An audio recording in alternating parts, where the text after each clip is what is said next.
بسم الله الرحمن الرحيم لقد رضي الله عن المؤمنين إذ يبايعونك تحت الشجرة فعلم ما في قلوبهم فأنزل السكينة عليهم وأثابهم فتحا قريبا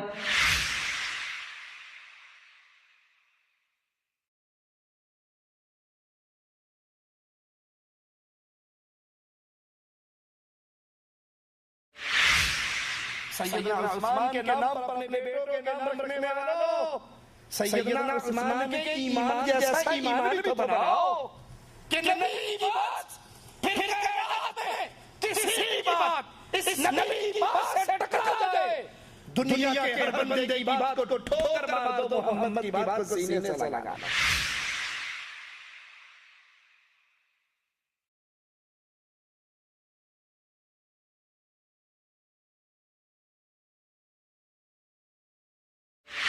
دشمن اپنے گھر میں ہے، دشمن اسلحے سے لیس ہے، دشمن کے پاس بہت بڑی لکڑی ہے اور نبی 1400 ساتھیوں کو لے کر بے سر و سامانی میں، لیکن محبت عثمان کا اندازہ کیجئے، آقا کو اپنے سفیر سے، اپنے دعوت سے، اپنے صحابی سے کتنی محبت تھی۔ اس بے سر و سامانی میں کہتے ہیں یہ محمد کا ہاتھ ہے، یہ عثمان کا ہاتھ ہے، ہم اس وقت تک لڑیں گے جب تک عثمان کا بدلہ نہ لے اور واپس نہیں لوٹیں گے، بھلے ہم لڑتے لڑتے سارے مارے جائیں۔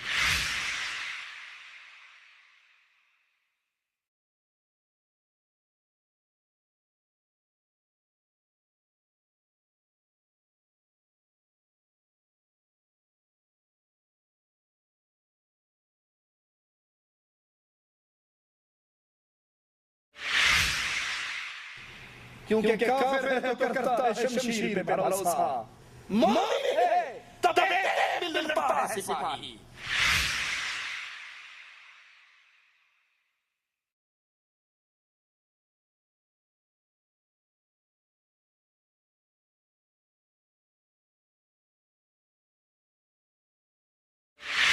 نبی پھر آتے ہیں، عثمان پھر دیتے ہیں، نبی پھر آتے ہیں، عثمان پھر دیتے ہیں، 900 اونٹ سیدنا عثمان تجاوز سے لدے ہوئے تیار حالت کے اندر رسول کریم صلی اللہ علیہ وسلم کو دیتے، اور 100 گھوڑے سیدنا عثمان رضی اللہ عنہ وارضاہ اللہ کے رسول صلی اللہ علیہ وسلم کے دربار میں لاتے ہیں۔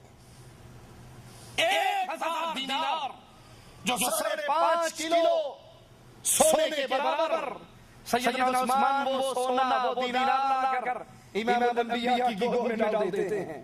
امام الانبیاء جناب محمد رسول اللہ صلی اللہ علیہ وسلم اس کو اپنی گود میں اس سونے کو الٹتے ہیں پلٹتے ہیں، خوش ہوتے ہیں، اور پھر زبان مبارک کھلتی ہے، فرماتے ہیں قد قضی عثمان ما ضر عثمان ما عمل بعد اليوم قط۔ عثمان بس کرو بس کرو، آج کے بعد تم جو چاہے کرو، اللہ نے تمہاری جنت کی ضمانت دے دی۔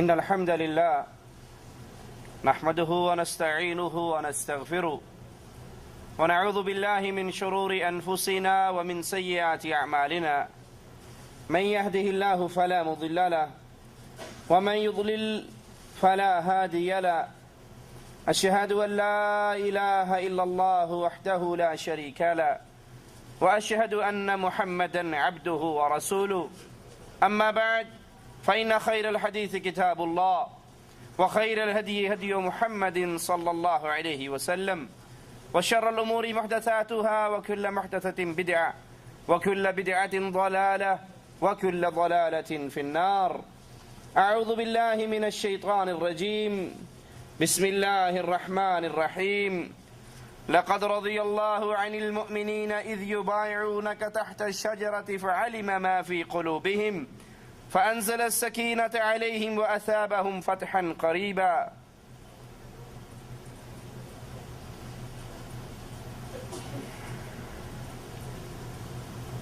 اللہ مالک کی توفیق سے آج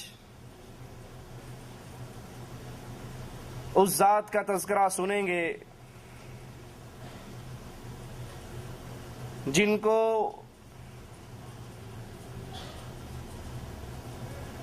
امام الانبیاء امام اعظم محمد الرسول اللہ صلی اللہ علیہ وسلم کی 2 بیٹیوں سے نکاح کرنے کا شرف حاصل ہوا.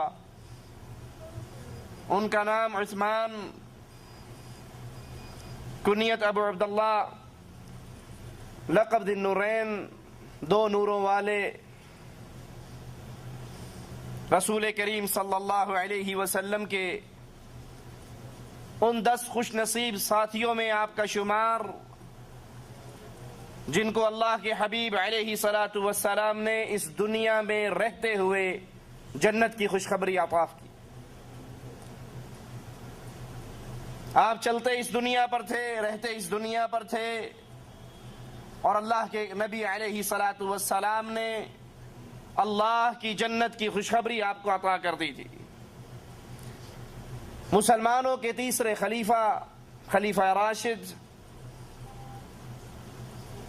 اور یہ ابو بکر صدیق رضی اللہ عنہ وارضاہ کے قریبی دوستوں میں حضرت عثمان رضی اللہ عنہ وارضاہ کی خالہ پہلے ہی مسلمان ہو چکی تھی. ایک دن اپنی خالہ کے گھر جاتے ہیں. خالہ ان کو دین اسلام کی دعوت دیتی ہیں اور کہتی ہیں بھانجے وہ دین جو محمد صلی اللہ علیہ وسلم لے کر آئے ہیں وہ دین حق ہے، نجات اور بہتری اسی میں ہے کہ تو بھی اس دین کو قبول کر لے. حضرت عثمان خالہ کی باتوں سے متاثر ہوتے ہیں. پھر حضرت ابو بکر صدیق رضی اللہ عنہ وارضاہ سے ملاقات ہوتی ہے اور اس ملاقات پہ اپنی خالہ کی باتوں کو دہراتے ہیں. تو ابو بکر صدیق رضی اللہ عنہ وارضاہ فرماتے ہیں اللہ کی قسم عثمان تیری خالہ نے جو کہا ہے حق کہا ہے. حضرت عثمان رضی اللہ عنہ وارضاہ ان کا دل اسلام کے لیے کھل جاتا ہے. رسول کریم صلی اللہ علیہ وسلم کے پاس تشریف لاتے ہیں، لا الہ الا اللہ کا اقرار کرتے ہوئے اپنا ہاتھ جناب محمد کریم صلی اللہ علیہ وسلم کے ہاتھوں میں دے دیتے ہیں. آپ کے چچا کو پتہ لگتا ہے کہ عثمان رضی اللہ عنہ وارضاہ اہل ایمان کی صف میں شامل ہو گئے، محمد کریم صلی اللہ علیہ وسلم کے ساتھیوں میں شامل ہو گئے. وہ آپ کو رسیوں میں جکڑتے ہیں، شدید عذاب اور مصیبتوں میں مبتلا کرتے ہیں، ان کے ظلم کا سلسلہ جاری رہتا ہے. لیکن سیدنا عثمان، میرے ماں باپ قربان ہو جائیں آپ کے قدموں پر، استقامت کا پہاڑ، کہتے ہیں چچا میں نے سوچ اور سمجھ کر لا الہ الا اللہ پڑھا ہے، آپ جو کر سکتے ہیں کر گزریں. عثمان کی گردن کٹ سکتی ہے لیکن عثمان اب اسلام کے دامن سے اپنے دامن کو چھڑا نہیں سکتا.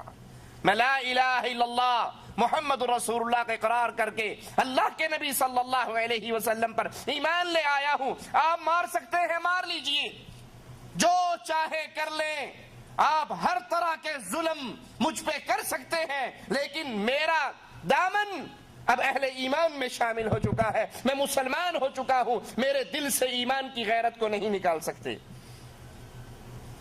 جب ظلم حد سے بڑھ گیا اور صحابہ کرام ابتدا میں جتنے لوگ بھی مسلمانوں کی جماعت میں شامل ہوئے، کفار نے ان پہ ظلم کی چکھیاں چلائیں، بے بہا ظلم کیا. جب یہ کفار کا ظلم حد سے بڑھتا ہے تو امام الانبیاء امام اعظم محمد الرسول اللہ صلی اللہ علیہ وسلم مسلمانوں کو اجازت دیتے ہیں کہ تم حبشہ کی طرف ہجرت کر جاؤ. اگرچہ وہ ملک عیسائیوں کا ہے لیکن وہاں کا بادشاہ نجاشی نیک دل انصاف پسند حکمران ہے. تم وہاں جاؤ اور وہاں سکون سے رہو گے. مسلمانوں کا پہلا قافلہ جس میں 12 مرد اور 4 عورتیں شامل ہیں وہ حبشہ کی طرف ہجرت کرتی ہیں اور ان میں حضرت عثمان رضی اللہ عنہ وارضا اور آپ کی زوجہ رسول کریم صلی اللہ علیہ وسلم کی مبارک بیٹی سیدہ رقیہ بھی آپ کے ساتھ شامل ہیں. مسلمانوں کو ابھی چند ماہ سرزمین حبشہ پہ ہوتے ہیں کہ انہیں خبر ملتی ہے کہ اہل مکہ سب کے سب مسلمان ہو چکے ہیں اور اللہ کے نبی صلی اللہ علیہ وسلم کے ساتھ مل گئے. ان مسلمانوں کو بڑی خوشی ہوئی اور اس خوشی میں واپس سرزمین مکہ پر آ جاتے ہیں. لیکن جب مکہ پہنچتے ہیں تو پتہ لگتا ہے جو یہ خبر ملی تھی یہ جھوٹ کی خبر تھی, اس میں کوئی حقیقت نہیں. کفار نے پھر مسلمانوں پر ظلم و ستم شروع کیا اور 1 سال کے بعد رسول کریم صلی اللہ علیہ وسلم نے اگلے سال پھر مسلمانوں کو ہدایت کی کہ تم ہجرت کرتے ہوئے اس شہر کو چھوڑ کر دوبارہ حبشہ کی طرف چلے جاؤ. 102 مسلمان مرد اور عورت دوبارہ ہجرت کرتے ہیں اور اس ہجرت کے اندر بھی سیدنا عثمان اور آپ کی زوجہ محترمہ آپ کے ساتھ ہیں. کفار مکہ کو بڑا دکھ ہوا کہ مسلمان امن سکون شانتی کے ساتھ حبشہ میں رہے, ان سے یہ برداشت نہ ہوا. وہ مسلمانوں کے پیچھے جاتے ہیں, ہدیے اور تحائف لے کر جاتے ہیں اور نجاشی کے پاس پہنچنے سے پہلے نیچے والے عملے کو کنٹرول کرنے کی کوشش کرتے ہیں. پادریوں کو انعامات دیتے ہیں, ان کو ہدیے دیتے ہیں, تحفے تحائف سے نوازتے ہیں تاکہ جب یہ عملہ میرا بن جائے گا تو پھر بادشاہ تک شکایت کرنی آسان ہوگی. اب وہ بادشاہ کے دربار میں ان مسلمانوں کے خلاف مقدمہ پیش کرتے ہیں کہ یہ مسلمان اپنے آبا و اجداد کے دین کو چھوڑ کر آئے ہیں, آپ ان کو واپس ہمارے حوالے کر دیجئے. نجاشی مسلمانوں کو بلاتا ہے, ان سے صورتحال پوچھتا ہے. مسلمان جواب میں کہتے ہیں اے بادشاہ ہم شراب پیا کرتے تھے, ہم زنا کرتے تھے, ہم چوریاں کرتے تھے, ہم ڈاکے ڈالتے تھے, ہمارے اندر ساری برائیاں تھی, یہاں تک کہ اللہ عز و جل نے اپنے ایک بندے کو رسول بنا کر ہماری طرف بھیجا جس نے ہمیں برے کاموں سے روکا, ہمدردی کا سبق دیا, لوگوں کے حقوق پامال کرنے سے ہمیں روکا. ہم ساری بری عادتوں کو چھوڑ کر اللہ کے نبی پر ایمان لے آئے.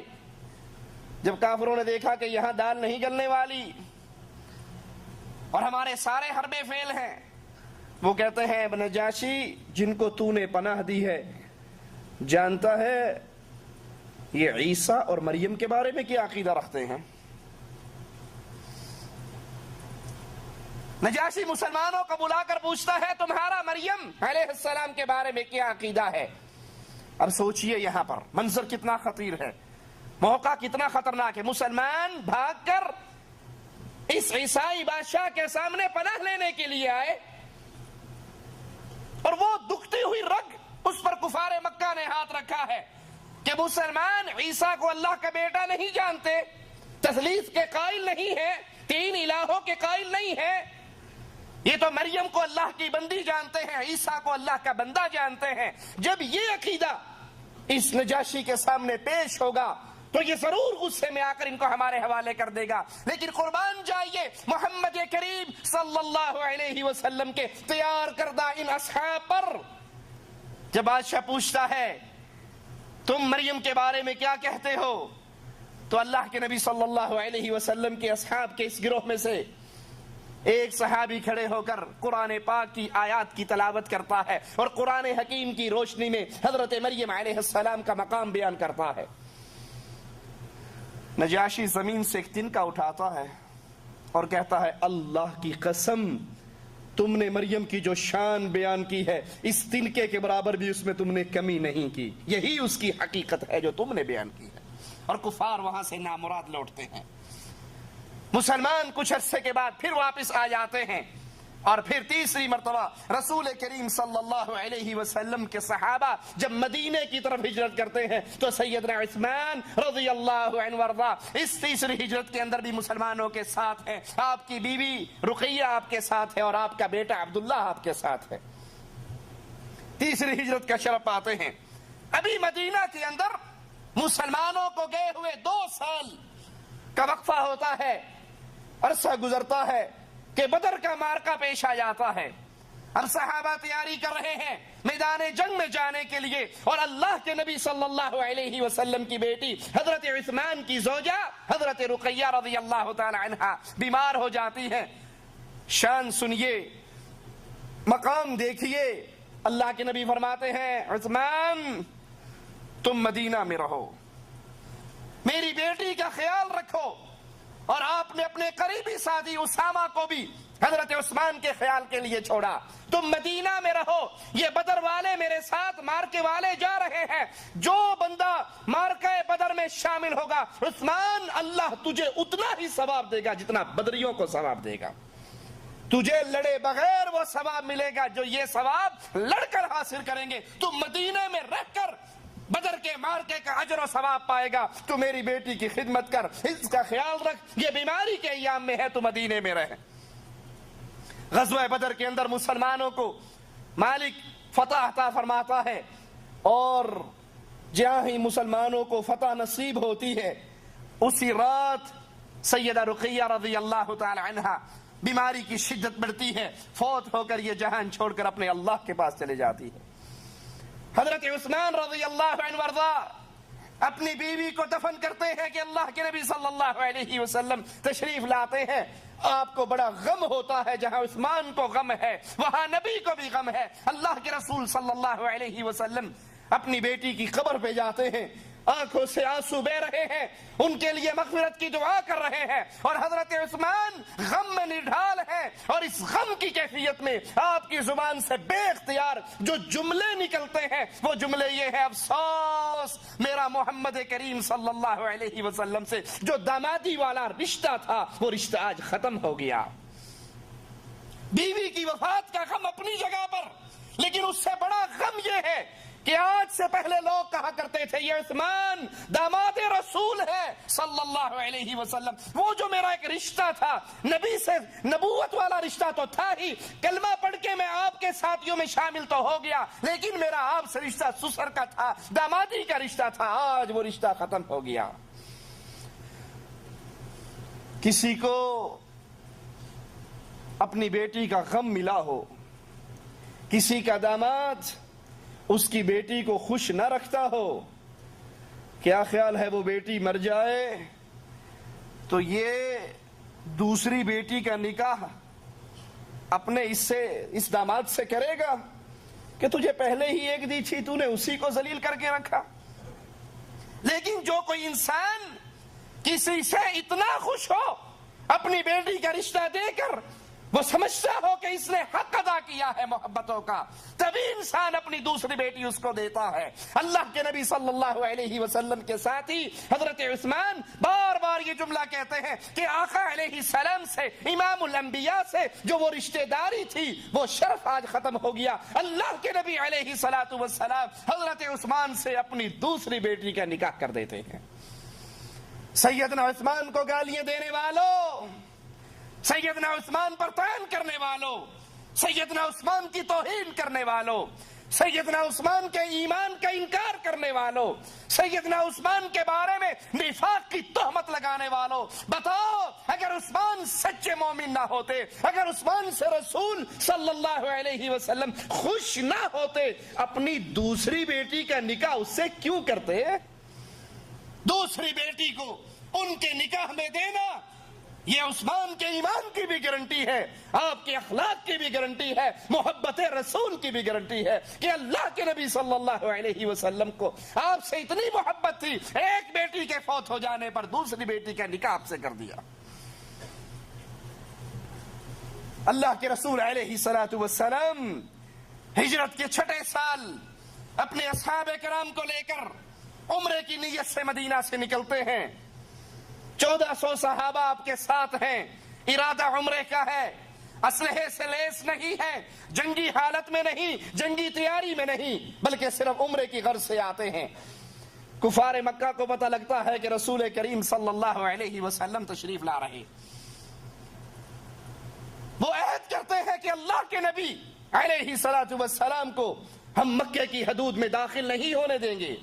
اللہ کے نبی علیہ السلام کو بھی ان کے ارادوں کی خبر پہنچ جاتی ہے، آپ راستہ بدل کر حدیبیہ کے مقام تک پہنچ جاتے ہیں، اور وہاں سے قریشیوں کو پیغام بھیجتے ہیں، اپنا سفیر روانہ کرتے ہیں کہ ہم جنگ کی نیت سے نہیں آئے، ہم تو عمرہ کرنے کے لیے آئے ہیں، ہم اللہ کے گھر کی زیارت کے لیے آئے ہیں، جنگ کے لیے نہیں آئے، عمرہ کریں گے، بیت اللہ کا طواف کریں گے اور پھر واپس مدینہ لوٹ جائیں گے۔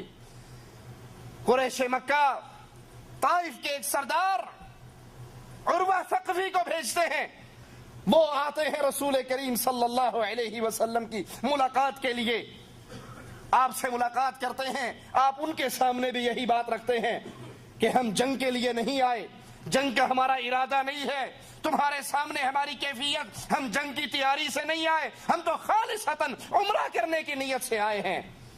یہ عروہ واپس لوٹتے ہیں، قریشیوں کے سامنے رسول کریم صلی اللہ علیہ وسلم کا پیغام رکھتے ہیں، اور ساتھ نبی کریم صلی اللہ علیہ وسلم کی مجلس کے جس منظر کو دیکھ کر گئے تھے وہ بھی بیان کرتے ہیں۔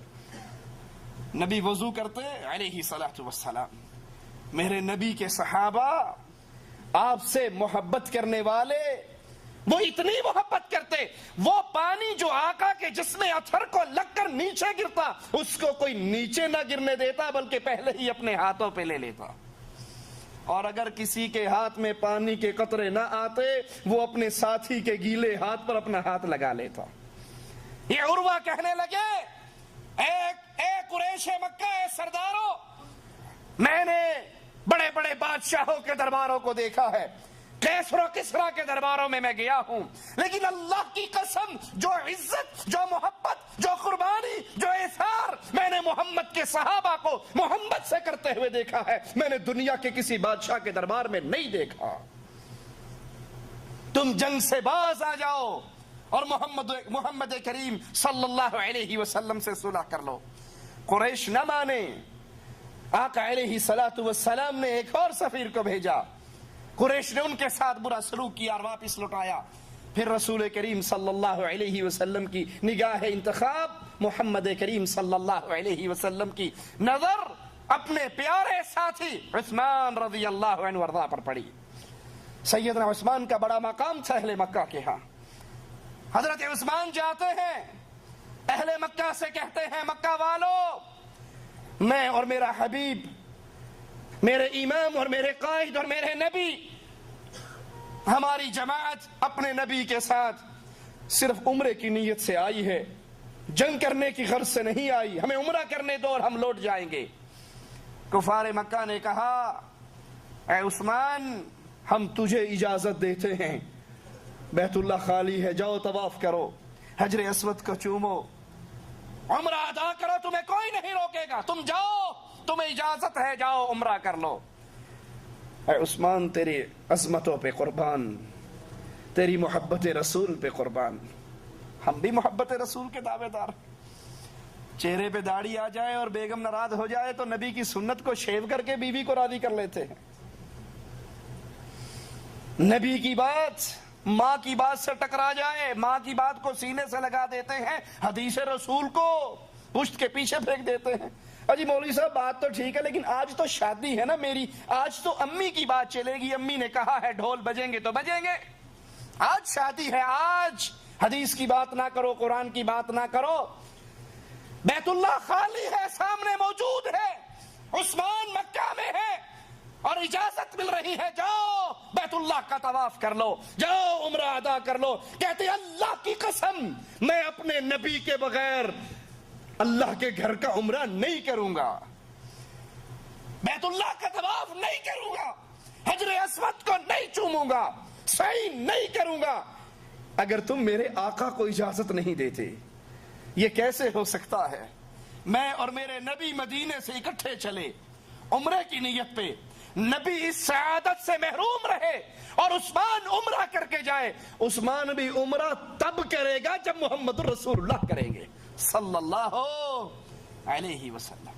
سیدنا عثمان کے نام پر اپنے بیٹوں کے نام رکھنے والوں، سیدنا عثمان کے ایمان جیسا ایمان بھی تو بناؤ کہ نبی کی بات پھر کائنات میں کسی کی بات اس نبی کی بات سے ٹکرا جائے، دنیا کے ہر بندے کی بات کو ٹھوکر مار دو، محمد کی بات کو سینے سے لگا لو. بیت اللہ موجود ہے، اجازت نامہ موجود ہے، کہتے ہیں عثمان واپس لوٹ جائے گا. بیت اللہ تیرا طواف تب کروں گا جب محمد میرے ساتھ ہوں گے صلی اللہ علیہ وسلم. کفار کو بڑا طیش آیا، اپنے نبی سے اتنی محبت، ہم بیت اللہ کے طواف کی اجازت دے رہے اور یہ کہتے ہیں نبی کے بغیر نہیں کروں گا. کفار مکہ سیدنا عثمان کو مکہ میں ہی روک لیتے ہیں. مسلمانوں تک خبر پہنچ جاتی ہے سیدنا عثمان رضی اللہ عنہ وارضاہ شہید کر دیے گئے. مسلمان شدید غصے میں آتے ہیں، غصے میں آ کر عثمان کے خون کا انتقام لینے کے لیے تیار ہو جاتے ہیں. خبر کہاں مشہور ہوئی؟ حدیبیہ کے مقام پر کہ عثمان شہید ہو گئے. اور بیت اللہ کتنی دور ہے؟ چند کلومیٹر کے فاصلے پر.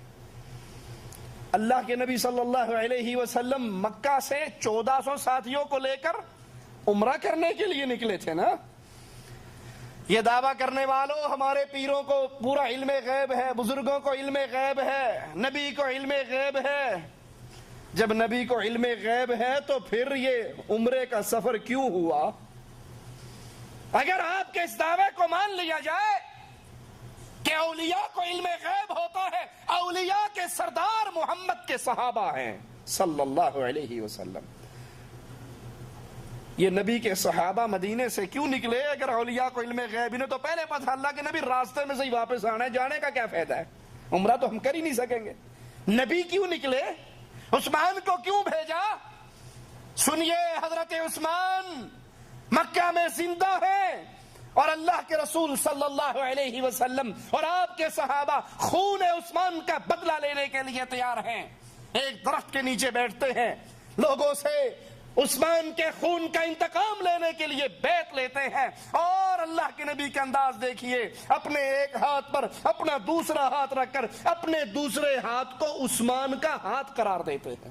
یہ میرا ہاتھ ہے، یہ عثمان کا ہاتھ ہے، یہ ابو بکر کا ہاتھ ہے، یہ عمر کا ہاتھ ہے، یہ علی کا ہاتھ ہے. 1400 صحابہ آقا علیہ السلام کے ہاتھ پر جنگ کی تیاری، حالانکہ جنگ کرنے کے لیے نہیں آئے. گھوڑے پاس نہیں، اسلحہ پاس نہیں، جنگ کی تیاری نہیں، ساز و سامان نہیں، اور مقابلے پر جن سے جنگ کرنی ہے وہ اپنے گھر میں موجود ہے. دشمن اپنے گھر میں ہے، دشمن اسلحے سے لیس ہے، دشمن کے پاس بہت بڑی نفری ہے، اور نبی 1400 ساتھیوں کو لے کر بے سر و سامانی میں. لیکن محبت عثمان کا اندازہ کیجئے، آقا کو اپنے اس سفیر سے، اپنے اس داماد سے، اپنے اس صحابی سے کتنی محبت تھی. اس بے سر و سامانی میں کہتے ہیں یہ محمد کا ہاتھ ہے، یہ عثمان کا ہاتھ ہے. ہم اس وقت تک لڑیں گے جب تک عثمان کا بدلہ نہ لے لیں، اور واپس نہیں لوٹیں گے، بھلے ہم لڑتے لڑتے سارے مارے جائیں. درخت کے نیچے آقا علیہ السلام 1400 صحابہ سے بیعت لے رہے کہ آسمان والا قرآن نازل فرما دیتا ہے. اللہ کے رسول علیہ السلام پر قرآن حکیم کی یہ آیات نازل ہو جاتی ہیں. لقد رضی اللہ، یہ کہنے والوں کہ یہ 4 ہی مومن تھے، باقی کوئی بھی مومن نہیں تھا ان میں سے.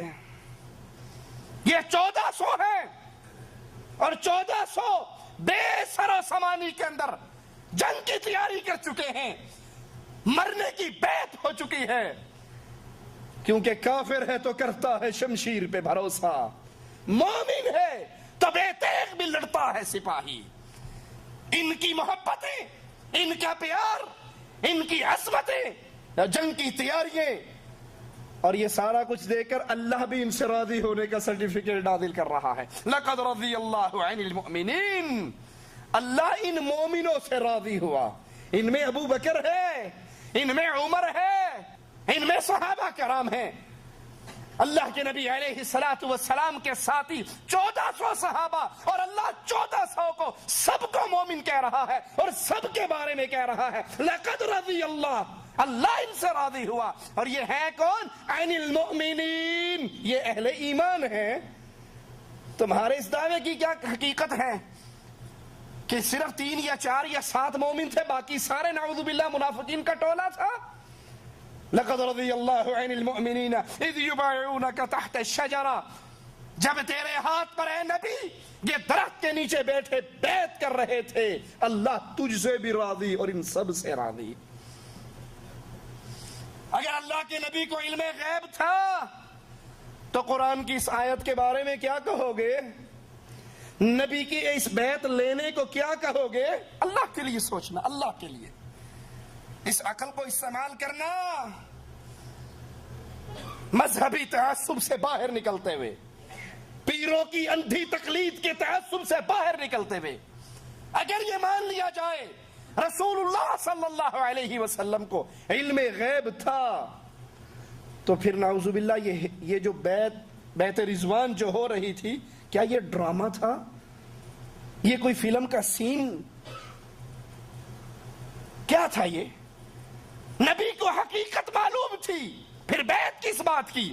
آسمان سے وحی کس بات کی؟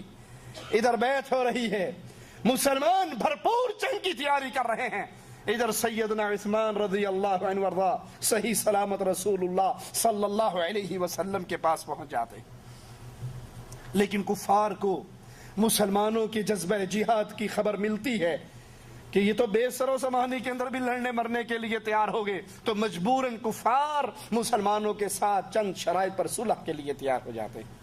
سیدنا عثمان رضی اللہ عنہ وارضا خیبر کی جنگ کے اندر بھی امام الانبیاء امام اعظم محمد رسول اللہ صلی اللہ علیہ وسلم کے ساتھ رہے, فتح مکہ کے موقع پر بھی نبی کے ساتھ رہے, اور تبوک کی جنگ کے اندر بھی سیدنا عثمان رضی اللہ عنہ وارضا رسول کریم کے ساتھ رہے. غزوہ تبوک سے واپسی پر میرے نبی کی دوسری بیٹی حضرت عثمان کی دوسری بیوی ام کلثوم چند دن بیمار رہ کر اللہ کو پیاری ہو جاتی ہے. ابو بکر صدیق رضی اللہ عنہ وارضا اور سیدنا عمر دونوں اپنی خلافت کے اندر اپنے اہم معاملات کے اندر مشورے سیدنا عثمان رضی اللہ عنہ وارضا سے کرواتے. سیدنا ابو بکر اپنے فرامین سیدنا عثمان سے لکھوایا کرتے تھے. 12 ہجری میں سیدنا ابو بکر نے حج کے لیے جاتے وقت مدینے میں اپنا قائم مقام سیدنا عثمان رضی اللہ عنہ وارضا کو بنایا. سیدنا عمر نے سیدنا عثمان رضی اللہ عنہ وارضا کو مجلس شورا کا رکن مقرر کیا, اور شرعی فتوے جاری کرنے کی جن کو اجازت تھی ان میں حضرت عثمان رضی اللہ عنہ وارضا شامل تھے.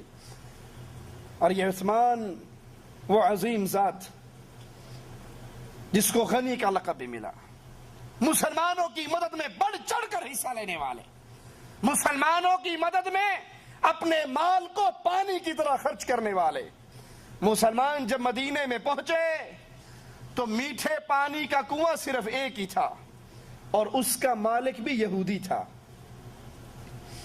جو پیسوں سے پانی کو بیچا کرتا تھا.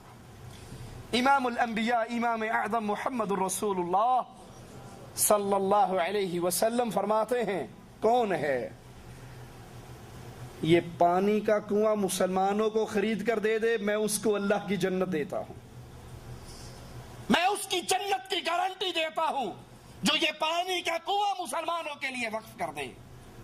سیدنا عثمان آہستہ سے اٹھتے ہیں, اس یہودی کے پاس جاتے ہیں, کہتے ہیں یہ کنواں مجھے بیچ دے. وہ کہنے لگا تیرا دماغ خراب ہے, میری ساری تجارت اسی پر ہے, پانی بیچ کے تو میں پروفٹ کماتا ہوں, اور اس سے اچھی تجارت اور کیا ہوگی, یہ بیچ دوں گا تو میرا کیا بنے گا.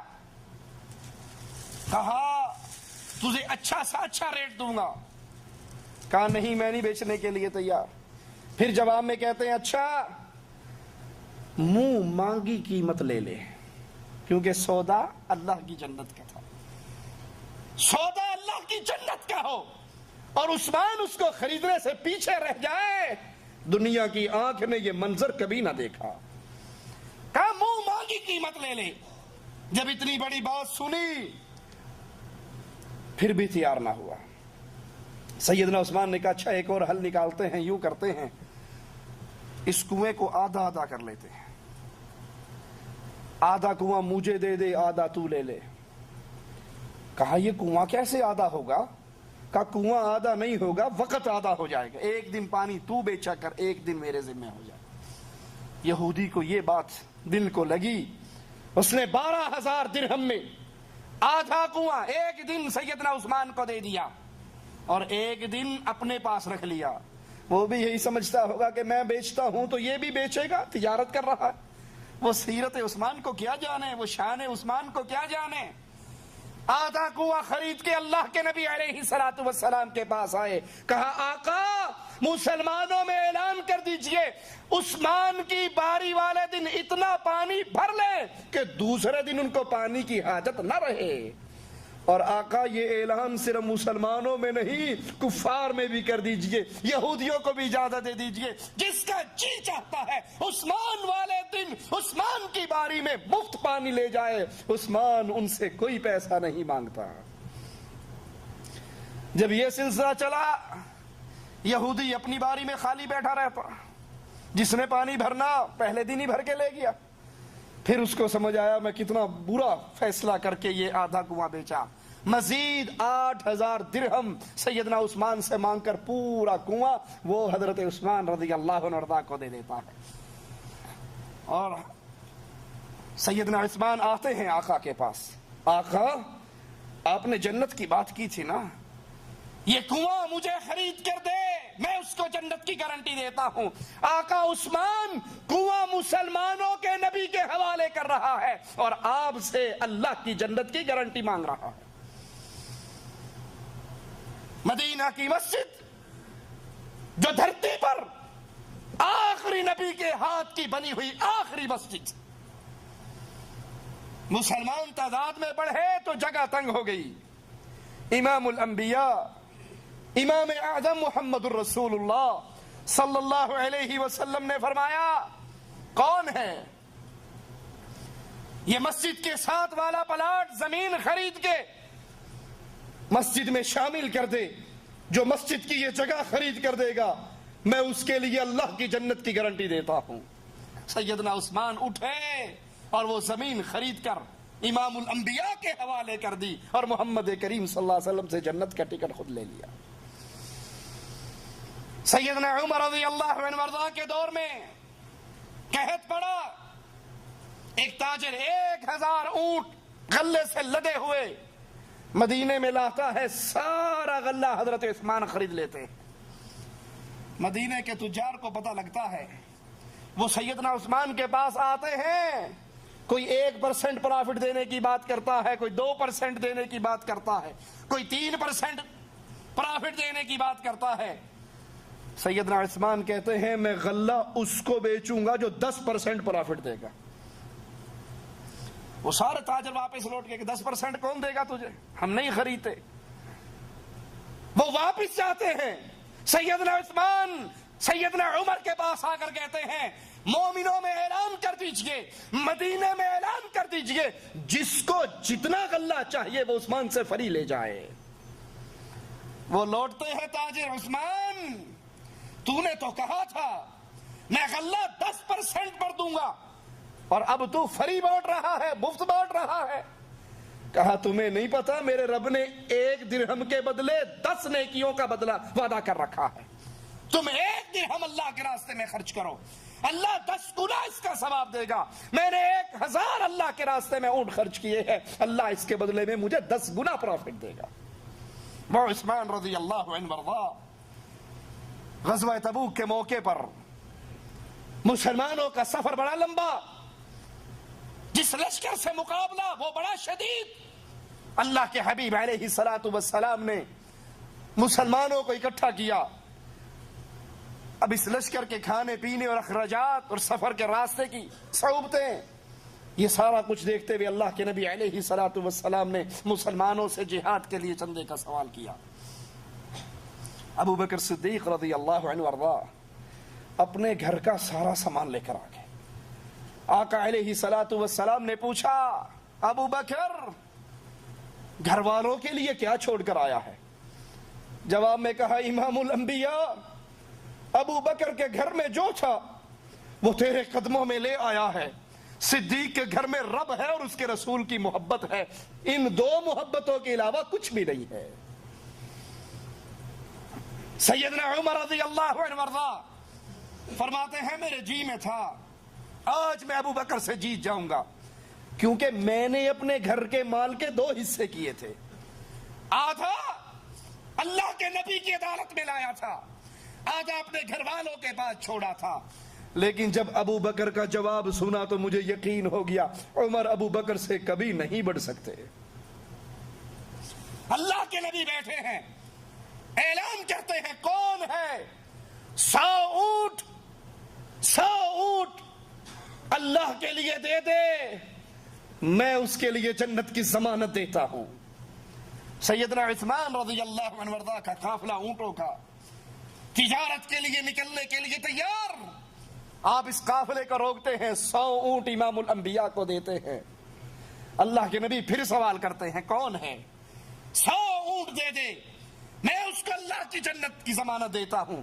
سیدنا عثمان پھر کہتے ہیں آقا اونٹ مجھ سے لیجئے، جنت مجھے دیجئے. نبی پھر مانگتے ہیں، عثمان پھر دیتے ہیں، نبی پھر مانگتے ہیں، عثمان پھر دیتے ہیں. 900 اونٹ سیدنا عثمان کجاووں سے لدے ہوئے تیار حالت کے اندر رسول کریم صلی اللہ علیہ وسلم کو دیتے ہیں. اور 100 گھوڑے سیدنا عثمان رضی اللہ عنہ وارضا اللہ کے رسول صلی اللہ علیہ وسلم کے دربار میں لاتے ہیں. 1000 دینار جو 5.5 کلو سونے کے برابر. سیدنا عثمان وہ سونا وہ دینار لا کر امام الانبیاء کی گود میں ڈال دیتے ہیں. امام الانبیاء جناب محمد الرسول اللہ صلی اللہ علیہ وسلم اس کو اپنی گود میں اس سونے کو الٹتے ہیں پلٹتے ہیں، خوش ہوتے ہیں، اور پھر زبان مبارک ہلتی ہے، فرماتے ہیں قد یا عثمان ما ضر عثمان ما عمل بعد اليوم قط. عثمان بس کرو، آج کے بعد تم جو چاہے کرو، اللہ نے تمہاری جنت کی ضمانت دے دی ہے، تمہاری جنت کا وعدہ کر لیا ہے. وہ عثمان رضی اللہ عنہ وارضا فرماتے ہیں جو چاہے کرے، ما عمل بعد اليوم قط. آج کے بعد عثمان جو چاہے کرے، اس سے اللہ کی جنت کے وعدے ہو چکے ہیں. رسول کریم صلی اللہ علیہ وسلم آپ کے گھر میں 4 دن سے کھانے کی کوئی چیز نہیں ہے، کھانا نہیں پکتا ہے، چولہے میں آگ نہیں جلتی ہے. سیدنا عثمان رضی اللہ عنہ وارضا کو خبر ملتی ہے تو اپنے پاس سے راشن لے کر، کچھ اشرفیے لے کر، کچھ دینار لے کر، ایک بکرا لے کر، کچھ آٹا اور کھجورے لے کر، 300 درہم لے کر اللہ کے رسول صلی اللہ علیہ وسلم کے گھر پہنچتے ہیں. اللہ کے حبیب علیہ الصلوۃ والسلام گھر پہ نہیں ہے. یہ مومنوں کی ماں سیدہ عائشہ رضی اللہ تعالی عنہا کو دے کر چلے جاتے ہیں. آقا علیہ الصلوۃ والسلام اپنے گھر میں لوٹتے ہیں. مومنوں کی ماں ماجرا بتاتی ہے، یا رسول اللہ صلی اللہ علیہ وسلم عثمان آئے تھے، یہ آٹا، یہ کھجوریں، یہ 300 درہم، یہ جانور، یہ بکرا سیدنا عثمان دے کر گئے، اور پھر تھوڑی ہی دیر کے بعد بھونا ہوا گوشت اور کچھ روٹیاں بھی دے کر گئے. سیدہ عائشہ رضی اللہ تعالی عنہا فرماتی ہیں امام الانبیاء نے جب یہ بات سنی اپنے حجرے میں نہ ٹھہرے، فوراً اپنی مسجد میں آئے، اور مسجد میں آ کر اپنے ہاتھوں کو بلند کر کے کہتے ہیں اے اللہ میں عثمان سے راضی ہوا، تو بھی عثمان سے راضی ہو جا. اے اللہ میں عثمان سے راضی، تو بھی عثمان سے راضی ہو جا. اے اللہ میں عثمان سے راضی، تو بھی عثمان سے راضی ہو جا. 3 مرتبہ رسول کریم صلی اللہ علیہ وسلم یہ دعا دیتے ہیں، اللہ میں عثمان سے راضی، تو بھی عثمان سے راضی ہو جا. سیدنا عثمان کے ایمان کا انکار کرنے والوں، ان پہ تہمت لگانے والوں، ان کو گالیاں دینے والوں، یہ وہ ذات ہے کہ خلافت پر نہ بیٹھی تھی، خلافت نہ سنبھالی تھی، 5000 غلام، زر خرید غلام سیدنا عثمان رضی اللہ عنہ وارضاہ کے کاروبار کو چلانے والے ہوا کرتے تھے۔ آپ کے جانوروں کا لشکر مدینے میں نہ سماتا تھا، اور جب مسلمانوں کی ذمہ داری آپ کے کندھوں پہ پڑی، اپنا سارا مال اللہ کے راستے میں خرچ کر دیا۔ یہ وہ ذات تھی جس سے آسمان کے فرشتے بھی حیا کیا کرتے تھے۔ رسول کریم صلی اللہ علیہ وسلم ایک باغ میں آ کر بیٹھتے ہیں، اپنی پنڈلیوں سے کپڑا اٹھا لیتے ہیں، کنویں کے اندر ٹانگیں لٹکا دیتے ہیں، اور اپنے ایک صحابی کو کہتے ہیں گیٹ پہ ٹھہرو، اگر کوئی آئے میری اجازت کے بغیر اس کو اندر نہ آنے دینا۔ یہ گیٹ پر آتے ہیں، تھوڑی دیر کے بعد دروازہ بجتا ہے، یہ پوچھتے ہیں کون ہے؟ جواب ملتا ہے ابو بکر ہے۔ کہتے ہیں ٹھہرو، میں اپنے رسول سے اجازت لے کر آتا ہوں۔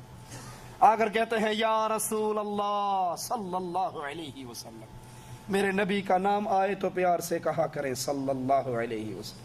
بد نصیب ہے وہ انسان جس کے سامنے نبی کا ذکر ہو اور اس کی زبان سے صلی اللہ علیہ وسلم نہ نکلے، نبی کا نام سن کر بھی وہ درود نہ پڑے، یہ بد نصیب انسان ہے۔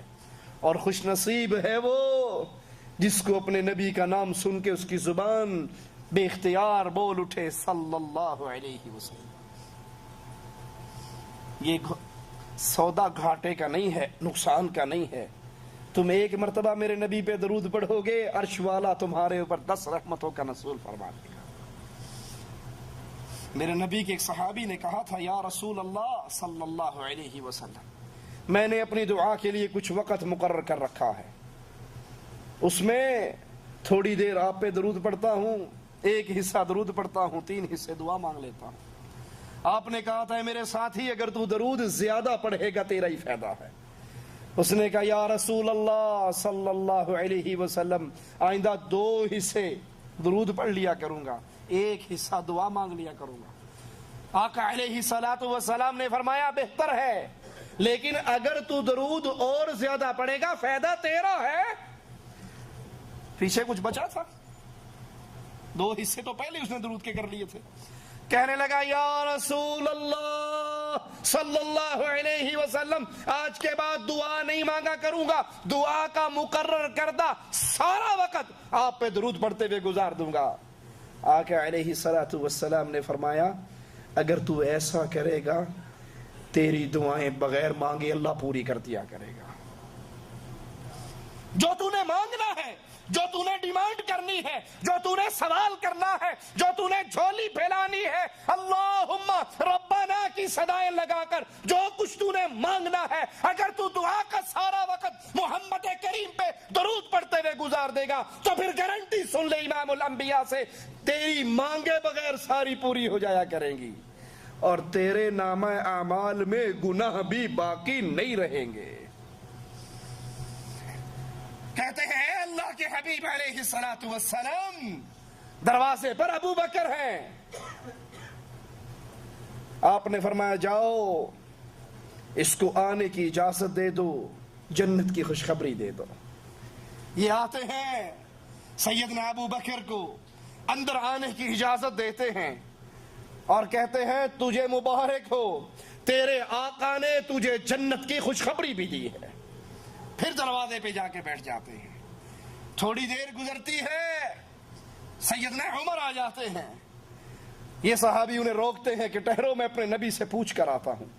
کہتے ہیں اللہ کے حبیب علیہ الصلوۃ والسلام عمر آئے ہیں، اندر آنے کی اجازت مانگتے ہیں۔ آپ نے کہا اندر آنے کی اجازت بھی دو، جنت کی خوشخبری بھی دو۔ نبی کنویں پر بیٹھے ہوئے کنارے پر، پنڈلی مبارک سے کپڑا اٹھا ہوا، ابو بکر بھی آ کر بیٹھ گئے، سیدنا عمر بھی آ کر بیٹھ گئے، آپ کی پنڈلی سے ویسے ہی کپڑا اٹھا رہا، تیسری بار دروازہ بجتا ہے، سیدنا عثمان رضی اللہ عنہ وارضہ آتے ہیں، جواب ملتا ہے ٹھہرو میں اپنے نبی سے اجازت لے آؤں۔ کہتے ہیں یا رسول اللہ صلی اللہ علیہ وسلم، سیدنا عثمان آئے ہیں، اندر آنے کی اجازت مانگ رہے ہیں۔ جواب ملتا ہے جاؤ عثمان کو اندر آنے کی اجازت بھی دے دو، رب کی جنت کی خوشخبری بھی دے دو۔ جو ہی سیدنا عثمان آئے، اللہ کے رسول صلی اللہ علیہ وسلم کی پنڈلی مبارک سے جو کپڑا اٹھا ہوا تھا، ابو بکر آئے تو اٹھا رہا، عمر آئے تو اٹھا رہا، جب عثمان آئے آپ نے اپنے کپڑے کو ٹھیک کر لیا، اپنی پنڈلیوں کو چھپا لیا۔ کہنے والے نے کہا یا رسول اللہ صلی اللہ علیہ وسلم، ابو بکر آئے آپ کی پنڈلیاں ننگی رہیں، عمر آئے آپ کی پنڈلیاں ننگی رہی، یہ عثمان آئے ہیں آپ نے اپنے کپڑے کو ٹھیک کر لیا۔ کہا سوال کرنے والے میں اس سے حیا کیوں نہ کروں جس سے آسمان کے فرشتے بھی حیا کرتے ہیں۔ وہ سیدنا عثمان رضی اللہ عنہ وارضہ، اللہ سے دعا ہے اللہ ہمیں ان کے نقش قدم پر چلنے کی توفیق عطا فرمائے، ہمیں زندہ رکھے، ایمان پہ رکھے، موت دے تو اسلام پر دے، اور اس حال میں دے کہ اللہ ہم سے راضی ہو اور ہم اللہ سے راضی ہوں۔